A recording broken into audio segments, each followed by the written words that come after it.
Hello, I'm Dr. Carol Harden, and I'm professor of Spanish at Baylor University, where I teach Hispanic linguistics and Spanish for health professions and direct a certificate. I'm also a board member of the National Association of Medical Spanish.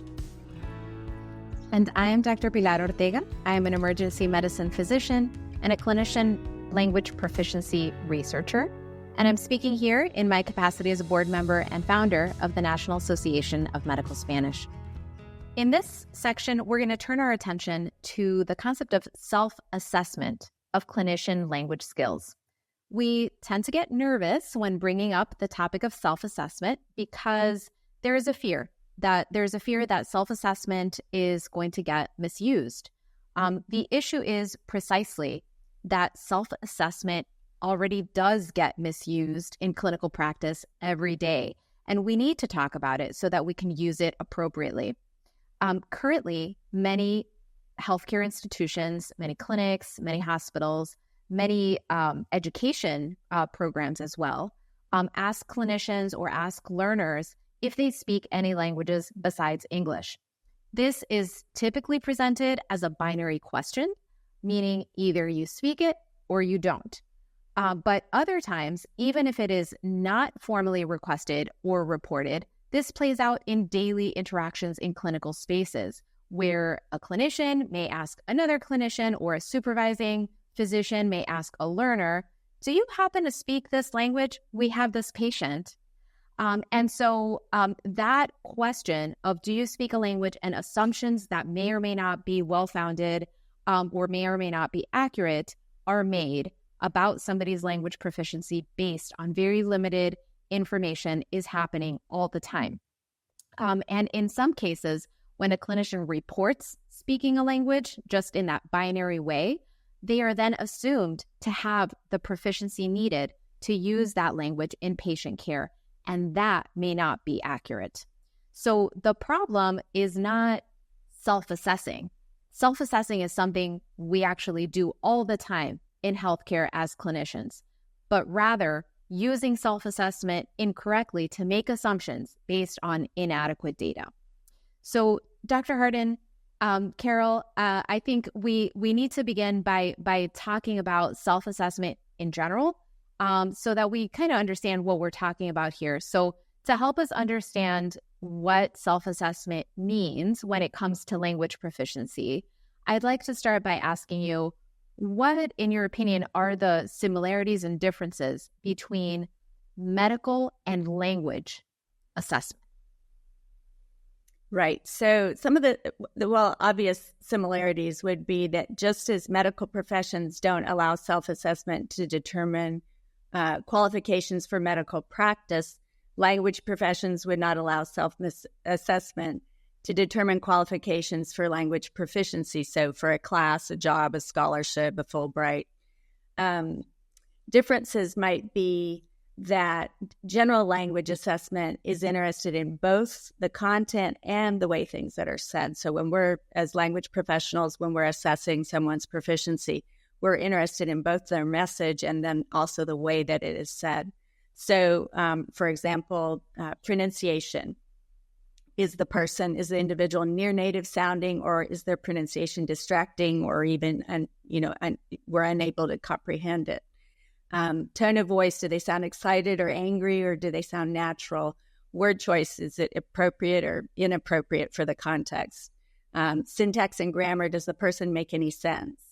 And then what we say, what we literally say, and what we mean often are not the same thing. And are we able to be indirect? Are we able to be appropriate? Are we able to indicate politeness and indicate the appropriate formality and style? So all of those things and much, much more goes into language assessment. And those are difficult to self-assess.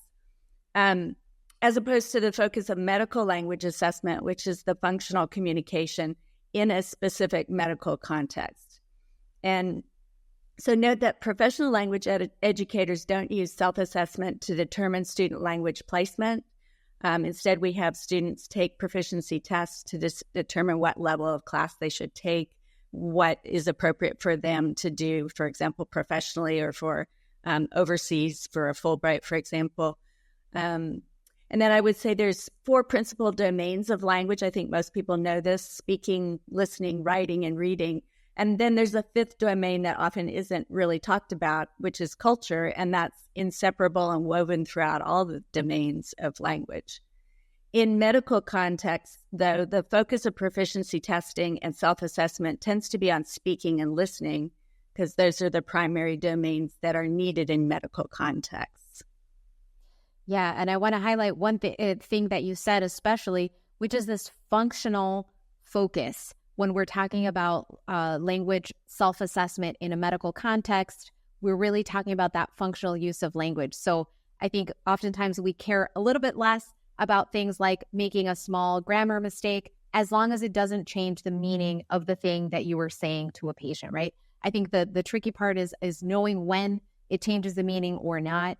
And there are certainly times when even what appears to be a small error can completely change the meaning of a thing that you said. So that kind of leads us into thinking about the question of, why self-assessment, has kind of this bad reputation in a way. There are some actual pitfalls of self-assessment that we need to be concerned about.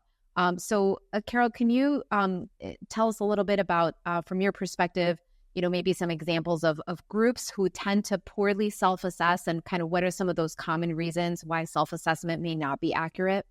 Sure. And I think there's research both in language and medical contexts to support this. We know that second language learners at the intermediate level tend to overrate themselves. And there are some that also underrate themselves, but they have the most difficulty rating themselves accurately. One example, and this is just a minor example, would be that they often have a difficulty knowing how well they pronounce a language. We're not always aware of what we actually sound like. But speaking with language in general, and also medical language, advanced speakers tend to know that they're advanced. They tend to know what they don't know. Tend to know their limitations. And beginners also, because they know they don't know very much at all, versus intermediate level, where it's kind of the adage, you don't know what you don't know. And that's true for a lot of things in life, I think. Self-assessment is best then for low-stakes situations. And then with intermediate level, you have to always take a look at the context of the data and be aware that intermediate levels may or may not adequately self-assess. And there's this assumption that all stages of language take an equal amount of time to advance through, but really beginning is pretty short, the beginner level, and then intermediate is this really long stage before you get to the advanced stage. There's a second group of learners that also have challenges often in rating their abilities, and those are heritage learners, who would be just a very broad definition, would be those exposed to language at home, and so they may not have learned in a formal context. And they may not be exposed to professional language or vocabulary outside of their familiar settings. They may be comfortable in familiar settings, but they may not realize their limits. So, for example, they can often circumlocute or get around unknown vocabulary and grammatical structures, but they may not really know precise terms needed in a professional or formal setting. Yes, and I think that really gets us to that context, right? And the importance of context. So if I ask, from my perspective as a physician, if I ask someone who is also a clinician, describe your language, your abilities in X language, the right answer usually is, it depends. It depends what I'm going to be doing with the language. So when it depends on, I'm an emergency medicine physician. I see patients who may have any organ system concern, that they're presenting with to the emergency department. It literally could be anything.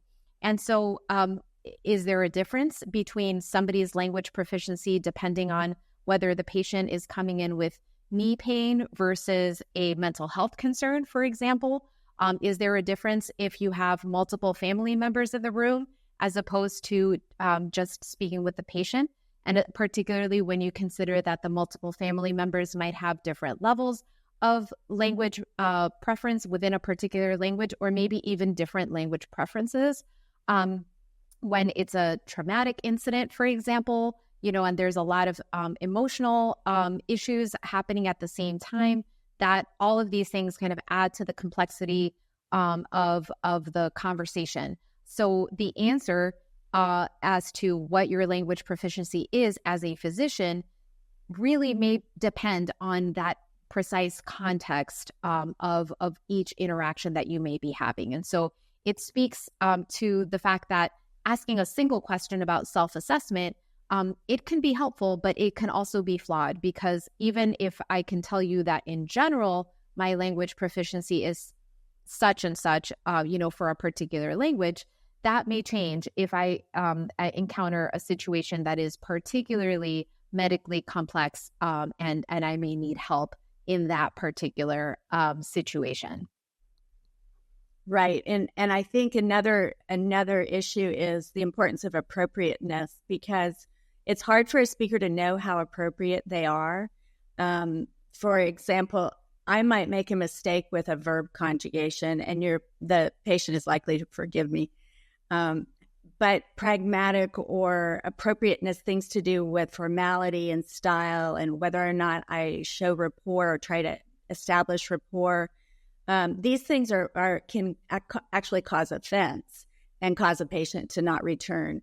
And so these are more important. So, how do I show politeness? Am I aware of some ways of showing respect, or ways to soften requests, for example, during a sensitive exam?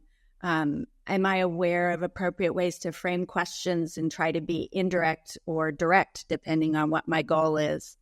Do I have different strategies to communicate a medical term or issue depending on the patient's geography, where they're from, their age, their socioeconomic level, many other varieties, because we adjust the way that we speak depending on, our language depending on who our patient is. And so these are all factors that require a degree of sophistication and metalinguistic awareness to be able to self-assess. Absolutely. And it's related to culture as well. And your point earlier about culture and language being, you can't separate them. You cannot separate the two. And yet when we're asking about language self-assessment, we really are asking about, your language proficiency. And yet what you might miss is that depending on an individual's cultural background and how they understand the implications of that term, or the implications of that concept, or of that health issue, there may be some unsaid, implicit messages, some background knowledge that maybe you're assuming the patient has, but maybe they don't have, how patients, for example, express pain or express distress, even within the same language group, might vary considerably depending on their cultural experiences and national origin, heritage, values, beliefs, practices, and so forth. And so oftentimes, I think with self-assessment, you can kind of gauge the things you are able to do, perhaps, but what about the things that go unsaid in an encounter? Are you able to read between the lines, if you will, when a patient is, not telling you certain things, but they're telling you with their eyes? These are the things that I think sometimes self-assessment incompletely, addresses. And so it's just one of those things that if we're to use self-assessment, which, we'll talk in a bit about why you would want to use it, you have to keep in mind that that's a limitation potentially. Right. It's not a perfect instrument, but no instrument is perfect. And I think we often don't think about these things that we've been talking about, that it's the implicit messages and culture that we don't think about when we're saying how we speak in a language. And a really important point is that often patients are left out of the equation when talking about language issues. And particularly self-assessment doesn't take into account whether or not a patient actually understands the clinician. And clinicians may not be aware of misunderstandings or a lack of rapport, or ways that they might miscommunicate or speak inappropriately. and they may not be aware of things that they say that might confuse patients. I'm thinking of a particular example where I was with a surgeon who wanted to speak Spanish directly with a patient, and told the patient that he was going to cut her open and take out her gallbladder. And her eyes got huge because there was no sort of preparatory statement like, I'm going to put you to sleep first. She had been through a lot of trauma, so this wasn't probably the best way to deliver that message. But the Spanish was fine. The language itself was fine. And so these are more implicit messages that are hard to self-assess. And so turning now to the valuable aspects of self-assessment, could you address those, Pilar? Yes, of course. And I do think that there are a lot of good reasons why self-assessment has a place as we're talking about clinician language proficiency testing overall. So the first thing that I'll say is it's not meant to replace formal proficiency testing, but there are some good reasons why, language proficiency testing, like formal testing, is a costly and time-sensitive process, and it's a quite limited resource. And so thinking about ways that self-assessment can actually play a role is really important. In addition, we need to be able to empower clinicians and clinician learners to recognize when their skills are limited and they need to work with an interpreter. And the only way to do that is for them to learn to self-assess. So self-assessment, regardless of whether you are also being tested formally, which hopefully you are if you're at the point where you're going to be using a language in patient care, self-assessment should still be part of your regular practice so that you are able to recognize when you need help and when you are okay moving forward with using that language on your own. So one of the ways that we have actually documented in the literature to use self-assessment is as a way to identify students who are ready to take a medical Spanish course or a medical language course. So Carol, you mentioned before that typically, for language courses, professors typically use a proficiency test before the course for placement. In the medical context, what has been used very commonly is a formal validated self-assessment tool for students to identify what level they are at that moment in terms of their healthcare Spanish or healthcare language abilities. And then the reason that we use that is basically because it is, even if a student makes a mistake and they overrate themselves or they underrate themselves, the worst thing that happens is that they participate in a course that's going to advance, hopefully help them advance their skills. This is not considered in any way to be a certification for using that language in patient care. So that's a really, really important distinction, to make, and something that we keep on reinforcing, that when we use self-assessment, it's really as an entry point to the course, not as an exit point to the course. And it doesn't mean that's a marker of readiness, but it can help you appreciate who would be perhaps ready to take a formal test. So if you self-assess at being at a advanced or higher level on a validated self-assessment tool, then that may be, for an example of perhaps a use to identify who would benefit from taking a formal test. Perhaps those who are at an intermediate stage or lower need a little more practice and a little more education and training in order to get to that point where they are ready to take a formal test and to potentially be able to be confirmed as a language concordant clinician for a particular language. And then, another thing that I think is really important to consider is if your institution is one of those institutions where, when you hire someone, you ask them, what languages do you speak? And then they just write down the languages. And so it's this binary question. Think about instead using a self-assessment tool. It's still a single question for each language in terms of choosing, your level on a scale. And it gives you so much more information. Again, we're not talking about using this as certification, but right now what's being done is this binary self-assessment, and then you're making assumptions that are probably inaccurate in a large amount of cases. in terms of if somebody says that they speak Spanish, it doesn't necessarily mean that they're ready to forgo, working with an interpreter with Spanish-speaking patients, and yet we know that happens all the time. So it's a very good tool for data collection at an institutional level, where if you use a self-assessment tool, you can have a better idea of the language skills of your workforce, and then be able to plan for the resources that you might need. Maybe this means that you need to facilitate access to a course or to formal proficiency testing if it turns out you have quite a lot of people who are reporting high levels at a language. Or maybe you don't have a very high numbers of people reporting high levels in a language, and that might mean you need to invest more in working on your interpreter workforce at your institution.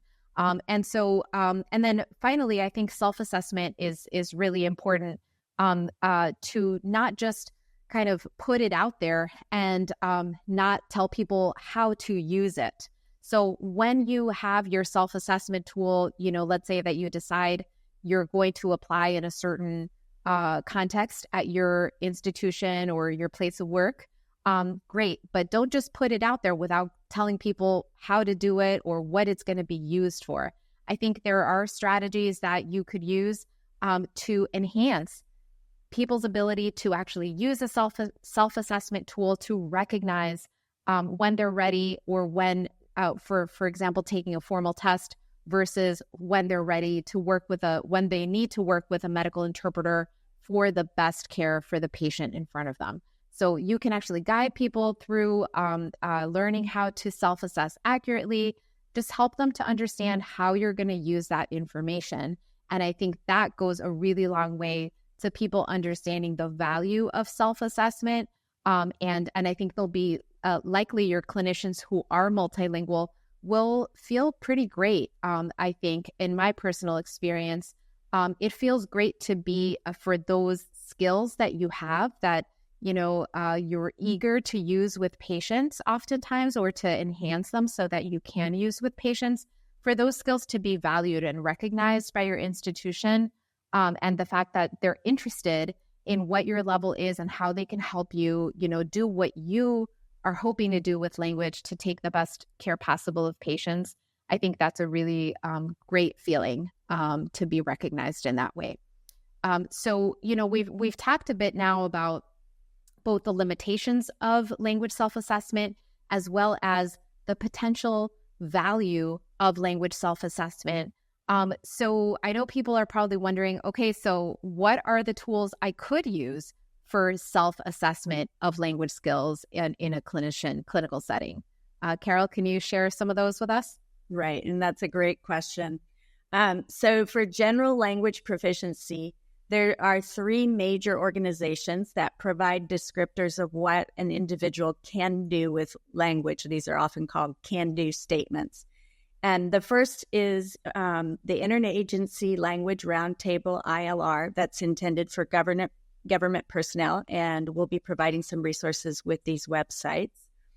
The second is the American Council on the Teaching of Foreign Language, or ACTFL, and they have ratings that are used by most language educators in the U.S. They do assume that the person has received formal education in the language.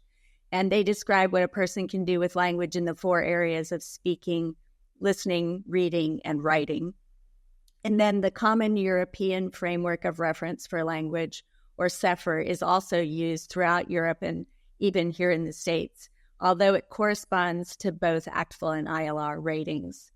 And then I would mention one final resource, which is the Center for Open Education Resources in Language Learning. The acronym is CORAL.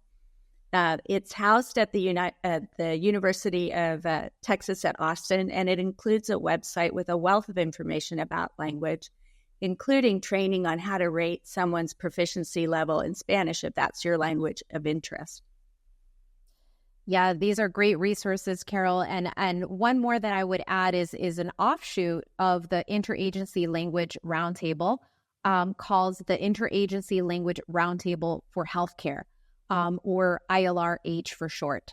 So this tool is actually specifically contextualized for healthcare. So it's a modification of the ILR scale that was modified for healthcare purposes for clinicians. And so it is a 5-point scale where people can rate themselves. There's a descriptor for each of the levels, and they range from poor, which is kind of the most basic level, just a few words, up through fair, good, very good, and excellent. And that excellent level is that native, near native level. And there's a descriptor that goes along with it that is specifically contextualized in healthcare concepts. So this self-assessment tool has been compared with a clinician proficiency test. And it's been found to be, it is considered a validated tool, meaning that it, when you ask somebody to complete it, if they are at the highest and lowest ends of the scale, they are as accurate at recognizing their language proficiency as a test would. So this was compared to a test that we discussed in a separate video, the Clinician Cultural and Language Linguistic Assessment, the CCLA exam, and found to have the same result if you rate at that excellent level or if you rate at that poor level. To Carol's point earlier, all those people in the middle, those intermediate speakers, it gets a little bit messier. And that's very much expected because of what we shared with you around language proficiency, self-assessment being very context dependent. So there may be times when somebody who's at that intermediate level is able to communicate something very effectively. And there may be times when somebody at that intermediate level makes a critical mistake and is not able to communicate effectively in a healthcare context. So that's why, the people who are in that intermediate level definitely need a lot of attention in terms of educational resources, in terms of formal proficiency testing.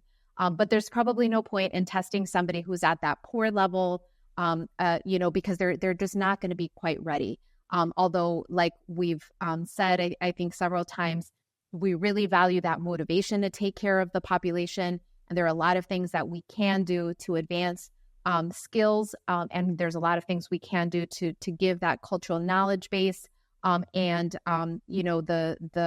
just continue that motivation to take the best care possible of patients who are from linguistically diverse backgrounds, including, of course, working effectively, partnering effectively with professional medical interpreters. Right. And just to conclude, we've curated a list of key resources, including some journal articles and other tools that we've referenced today during our conversation. So please pause your screen to take note of the resources you may want to access later.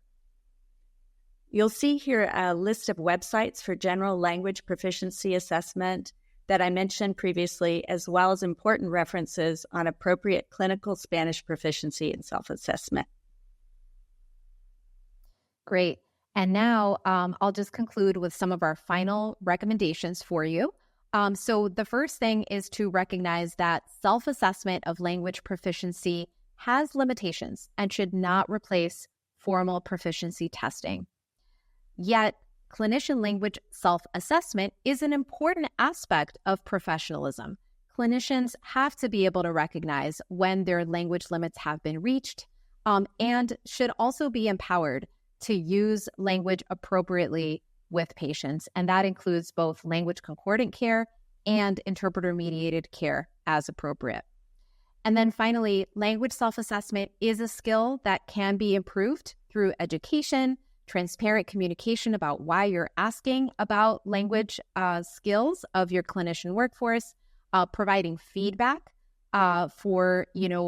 is your result of a language proficiency test, for example, concordant with how you self-assessed, and then practice using these validated tools so that people can actually understand why they're being used and how it actually assessing accurately can help them take better care of patients. So as we think about where do we go from here, please consider these reflection questions for you to further advance your knowledge and your ability to work within your own system to enhance your ability to provide language-appropriate care. First, at your institution, are clinicians asked to report what languages they speak? If so, how is the question asked? And if you're not sure, that's okay. How can you find out? Second, we've discussed several ways today in which clinician language self-assessment could be used appropriately. Some examples are through education, helping physicians who have advanced language skills recognize when their language limits have been reached, and identifying clinicians who are ready for formal proficiency testing. How do you plan to apply language self-assessment at your institution? Thank you for joining us. Thank you.